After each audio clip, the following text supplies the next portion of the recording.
Sir, endosulfan ബാധിതർക്കുള്ള ധനസഹായം. Endosulfan ബാധിതർക്ക് അർഹമായ എല്ലാ ആനുകൂല്യങ്ങളും ലഭ്യമാക്കും. ദുരിതബാധിതരായ കുടുംബങ്ങളെ സർക്കാർ ഏറ്റെടുക്കാൻ നടപടി സ്വീകരിക്കും. സാർ, സഹകരണ മേഖലയ്ക്കായി ആകെ 114.44 കോടി രൂപ വകയിരുത്തുന്നു. സമീപകാലത്ത് സഹകരണ മേഖലയുടെ വിശ്വാസ്യതയ്ക്ക് നിക്ഷേപകരുടെ ഇടയിൽ മങ്ങലേറ്റിട്ടുണ്ട്. ഇത് പരിഹരിക്കാനുള്ള നടപടി സ്വീകരിക്കും.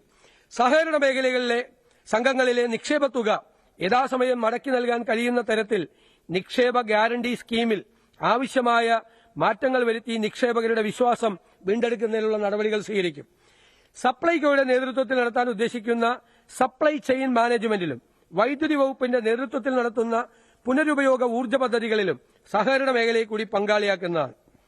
സർ, സംസ്ഥാനത്തിന്റെ പുനരുപയോഗ ഊർജ്ജ സാധ്യതകളിൽ സഹകരണ മേഖലയെ പ്രോത്സാഹിപ്പിക്കുന്നതിനായി 100% ഊർജ്ജ സ്വയം പര്യാപ്ത സഹകരണ സംഘങ്ങൾ എന്ന പദ്ധതി നടപ്പാക്കുന്നതാണ്. സഹകരണ മേഖലയിൽ PCP പൊതു സഹകരണ പങ്കാളിത്തം മാതൃകയിൽ പദ്ധതികൾ ആരംഭിക്കാൻ പ്രോത്സാഹനം നൽകും. സർ, ജലസേചനവും വെള്ളപ്പൊക്ക നിയന്ത്രണവും. ജലസേചനത്തിനും വെള്ളപ്പൊക്ക നിയന്ത്രണത്തിനും തീരദേശ പരിപാലനത്തിനുമായി 559.39 കോടി രൂപ വകയിരുത്തുന്നു.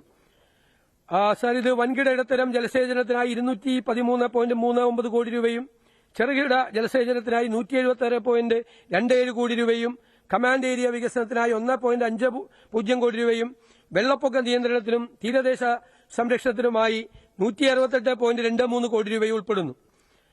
സർ, ജലവിതരണ കാര്യക്ഷമത ശക്തിപ്പെടുത്തും. അതിന്റെ ഭാഗമായി അടിസ്ഥാന സൌകര്യങ്ങൾക്കും കനാൽ സംവിധാനത്തിന്റെ അറ്റകുറ്റപ്പണികൾക്കും പരിപാലനത്തിനുമായി നെയ്യാർ ജലസേചന പദ്ധതി കൂടി മെച്ചപ്പെടുത്തും. ജലസേചന വകുപ്പിന് കീഴിലുള്ള ഇറിഗേഷൻ മ്യൂസിയം, അണക്കെട്ടുകളിലെ ഡാം ടൂറിസം, കനാൽ ടൂറിസം പദ്ധതി, ഇറിഗേഷൻ ഗസ്റ്റ് ഹൌസുകളുടെ നിർമ്മാണം തുടങ്ങിയവ PPP മോഡലിൽ വികസിപ്പിക്കുന്നതാണ്. സർ, ഊർജ്ജ മേഖലയ്ക്ക് 1284.75 കോടി രൂപ വകയിരുത്തുന്നു. ഇതിൽ ഊർജ്ജ മേഖലാ വികസനത്തിനായി KSEBക്ക് വിവിധ ധനസ്രോതസ്സുകളിലൂടെ 1218.71 കോടി രൂപയും പാരമ്പര്യേതരവും പുനരുപയോഗ ഊർജ്ജ സ്രോതസ്സുകൾക്കായി 66.04 കോടി രൂപയാണ് വകയിരുത്തിയിട്ടുള്ളത്. വ്യവസായ മേഖലയ്ക്കുള്ള ആകെ വിഹിതം 1115.48 കോടി രൂപയാണ്. ഗ്രാമ ചെറുകിട വ്യവസായങ്ങൾക്കായി 445.51 കോടി രൂപയും ചെറുകിട വൻകിട വ്യവസായങ്ങൾക്കായി 669.97 കോടി രൂപയും ധാതുക്കൾക്കായി 8.20 കോടി രൂപയും IT-ക്കായി 434.40 കോടി രൂപയും ഉൾപ്പെടെ വ്യവസായവും ധാതുക്കളും എന്ന മേഖലയ്ക്ക് ആകെ 1558.08 കോടി രൂപ വകയിരുത്തുന്നു. സർ, വിവര സാങ്കേതിക വിദ്യ. കോഴിക്കോട് സൈബർ പാർക്കിനെ കൊച്ചി ഇൻഫോ പാർക്കിന്റെയും തിരുവനന്തപുരം ടെക്നോ പാർക്കിന്റെയും നിലവാരത്തിലേക്ക് ഉയർത്താൻ ആവശ്യമായ നടപടികൾ സ്വീകരിക്കും. പരമ്പരാഗത വ്യവസായം. സംസ്ഥാനത്തെ പരമ്പരാഗത വ്യവസായങ്ങൾ കടുത്ത പ്രതിസന്ധി നേരിടുകയാണ്. ഗ്രാമീണ മേഖലയിലെ സ്ത്രീ തൊഴിലാളികൾ കൂടുതലുള്ള കശുവണ്ടി, കയർ, കൈത്തറി അടക്കമുള്ള പരമ്പരാഗത വ്യവസായങ്ങൾക്ക് സർക്കാർ സഹായം അത്യാവശ്യമാണ്. ഇതിനായി ഇൻകം സപ്പോർട്ട് സ്കീം നൽകും. കശുവണ്ടി വ്യവസായത്തിലെ പ്രതിസന്ധി പരിഹരിക്കാൻ സമഗ്ര പാക്കേജിന് രൂപം നൽകും. പൂട്ടിക്കിടക്കുന്ന ഫാക്ടറികൾക്ക് ബാങ്കുകളുമായി ചേർന്ന് ഒറ്റത്തവണ തീർപ്പാക്കൽ പദ്ധതിക്കായി നടപടികൾ സ്വീകരിക്കും. കൈത്തറി, കരകൌശല വ്യവസായങ്ങൾക്ക് അവരുടെ ഉൽപ്പന്നങ്ങൾ ആഗോളതലത്തിൽ വിൽക്കാൻ ഡിജിറ്റൽ പ്ലാറ്റ്ഫോം നിർമ്മിക്കുകയും നൂതന യന്ത്ര സാമഗ്രികൾ ലഭ്യമാക്കാനും തൊഴിൽ സാഹചര്യങ്ങൾ മെച്ചപ്പെടുത്താനും പ്രത്യേക പ്രോത്സാഹനം നൽകും. സംസ്ഥാനത്തെ പ്രതിസന്ധി നേരിടുന്ന മൺപാത്ര തൊഴിലാളികൾക്ക് പ്രത്യേക ആനുകൂല്യങ്ങൾ നടപ്പിലാക്കും. കയർ ഉൽപ്പന്നങ്ങളുടെ വിപണി ഉറപ്പുവരുത്താൻ കയറ്റുമതി വർദ്ധിപ്പിക്കാൻ പ്രോത്സാഹനം നൽകും. കയർ മേഖലയ്ക്ക് 107.64 കോടി രൂപയും കശുവണ്ടി മേഖലയ്ക്കായി 56 കോടി രൂപയും വകയിരുത്തുന്നു.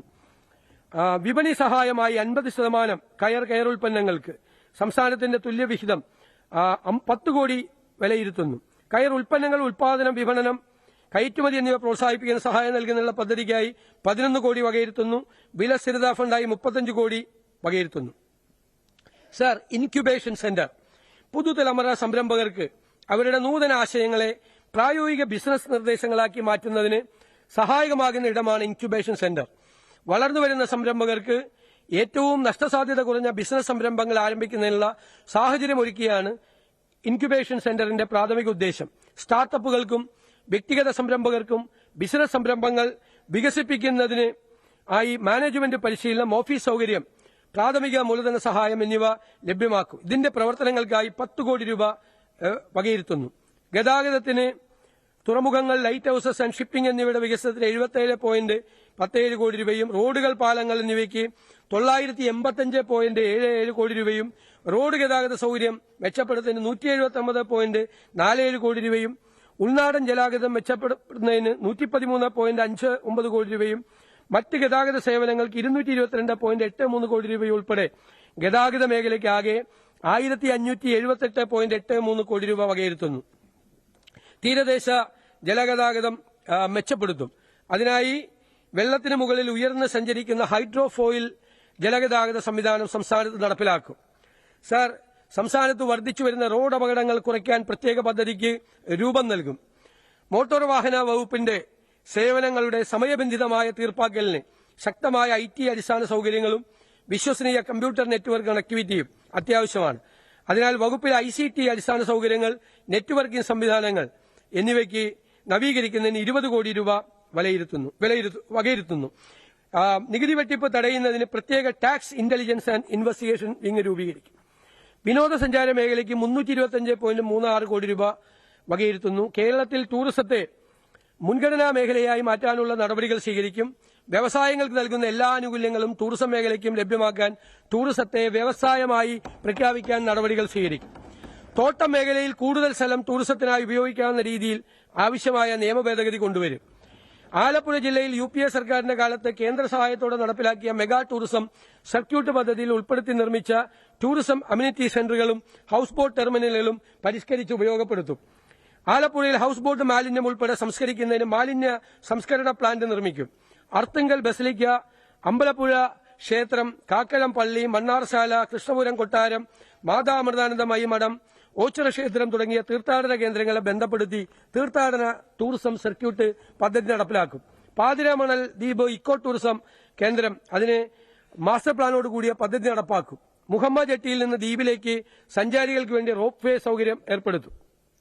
മുസ്ലിം ടൂറിസം പദ്ധതി പ്രദേശങ്ങളിലെ പുരാതന സ്മാരകങ്ങൾ സംരക്ഷിച്ചുകൊണ്ട് പരിസ്ഥിതി സൌഹൃദമായ ടൂറിസം വികസിപ്പിക്കുന്നതിനായി മുസ്ലിം ടൂറിസം പദ്ധതി കൂടുതൽ വിപുലമാക്കും. സർ, ലൈവ് മ്യൂസിയം, പൈതൃക മ്യൂസിയങ്ങൾ, പരമ്പരാഗത ജലപാതകളിലൂടെ ബോട്ട് യാത്ര എന്നിവ ഈ പദ്ധതിയിൽ ഉൾപ്പെടുത്തും. ഈ പദ്ധതിക്കായി 19 കോടി രൂപ വകയിരുത്തുന്നു. ഫോർട്ട് കൊച്ചി, മൂന്നാർ, കോവളം, ആലപ്പുഴ എന്നിവ ഉൾപ്പെടെയുള്ള വിനോദസഞ്ചാര കേന്ദ്രങ്ങളിൽ ഗ്രീൻ മാർഷൽസ് പദ്ധതി ആരംഭിക്കും. സ്ത്രീകളെ ഉൾപ്പെടെ പരിശീലിപ്പിക്കും. കേരളത്തിലെ വിനോദസഞ്ചാര മേഖലയെ പരിസ്ഥിതി സൌഹൃദവും സുസ്ഥിരവുമായ രീതിയിൽ വികസിപ്പിക്കുന്നതിനായി വിവിധ പദ്ധതികൾ നടപ്പിലാക്കും. ഇക്കോ, ജൈവ വൈവിധ്യ, കണ്ടൽക്കാട് ഫാം, കാർഷിക, ഗ്രാമീണ ജീവിതാനുഭവ വിനോദസഞ്ചാര മേഖലകൾക്ക് കൂടുതൽ പ്രാധാന്യം നൽകും. കേരളത്തിന്റെ തനത് പാരമ്പര്യവും ഭക്ഷ്യസംസ്കാരവും സാംസ്കാരിക പൈതൃകവും സംരക്ഷിച്ചുകൊണ്ട് തൊഴിലവസരങ്ങൾ സൃഷ്ടിക്കുന്ന കമ്മ്യൂണിറ്റി അധിഷ്ഠിത ടൂറിസം ഹബ്ബുകളും സാംസ്കാരിക ടൂറിസം ഹബ്ബുകളും സ്ഥാപിക്കും. ബ്രാൻഡ് വയനാട് എന്ന ആശയം അവതരിപ്പിക്കും. അഷ്ടമുടി ടൂറിസം പ്രോത്സാഹിപ്പിക്കും. സ്ത്രീകൾ നയിക്കുന്ന ടൂറിസം സംരംഭങ്ങൾ, ഹോം സ്റ്റേകൾ, ഉത്തരവാദിത്ത ടൂറിസം പദ്ധതികൾ എന്നിവ സംസ്ഥാനത്തുടനീളം വിപുലീകരിക്കും. ഡിജിറ്റൽ ടൂറിസം പ്ലാറ്റ്ഫോമുകൾ ഉൾപ്പെടെയുള്ള സ്മാർട്ട് ടൂറിസം ആപ്ലിക്കേഷനുകൾ വികസിപ്പിക്കും. സർ, ശാസ്ത്ര സേവനങ്ങളും ഗവേഷണവും. ശാസ്ത്ര സേവനങ്ങൾക്കും ഗവേഷണത്തിനുമായി 205.18 കോടി രൂപ വകയിരുത്തുന്നു. പ്രധാനപ്പെട്ട ശാസ്ത്ര സ്ഥാപനങ്ങൾ: Jawaharlal Nehru botanical gardens, CEWRDM, MBGIPS, NATPAC, institute of advanced virology, NHRI, KFRI, Srinivas Ramanujan institute തുടങ്ങിയ ശാസ്ത്ര സാങ്കേതിക സ്ഥാപനങ്ങളിൽ ഗവേഷണ പ്രവർത്തനങ്ങൾക്ക് കൂടുതൽ പ്രാമുഖ്യം ലഭിക്കുന്ന വിധത്തിൽ പുനഃസംഘടിപ്പിക്കും. പൊതുവിദ്യാഭ്യാസ മേഖലയ്ക്ക് ആകെ 1477.57 കോടി രൂപ വകയിരുത്തുന്നു. സ്കൂൾ വിദ്യാഭ്യാസത്തിന്റെ ഗുണനിലവാരവും അക്കാഡമിക് നിലവാരവും കൂടുതൽ മെച്ചപ്പെടുത്തുന്നതിനുമായി 1032.28 കോടി രൂപ സ്കൂൾ വിദ്യാഭ്യാസ മേഖലയിൽ വകയിരുത്തുന്നു. കായിക വിനോദങ്ങളിൽ കുട്ടികളുടെ പങ്കാളിത്തം അനിവാര്യമാക്കും. ഗേൾ ഫ്രണ്ട്ലിയാക്കി. കൂടുതൽ വാർത്തകൾക്ക് News 18 Keralam YouTube channel subscribe ചെയ്യുക.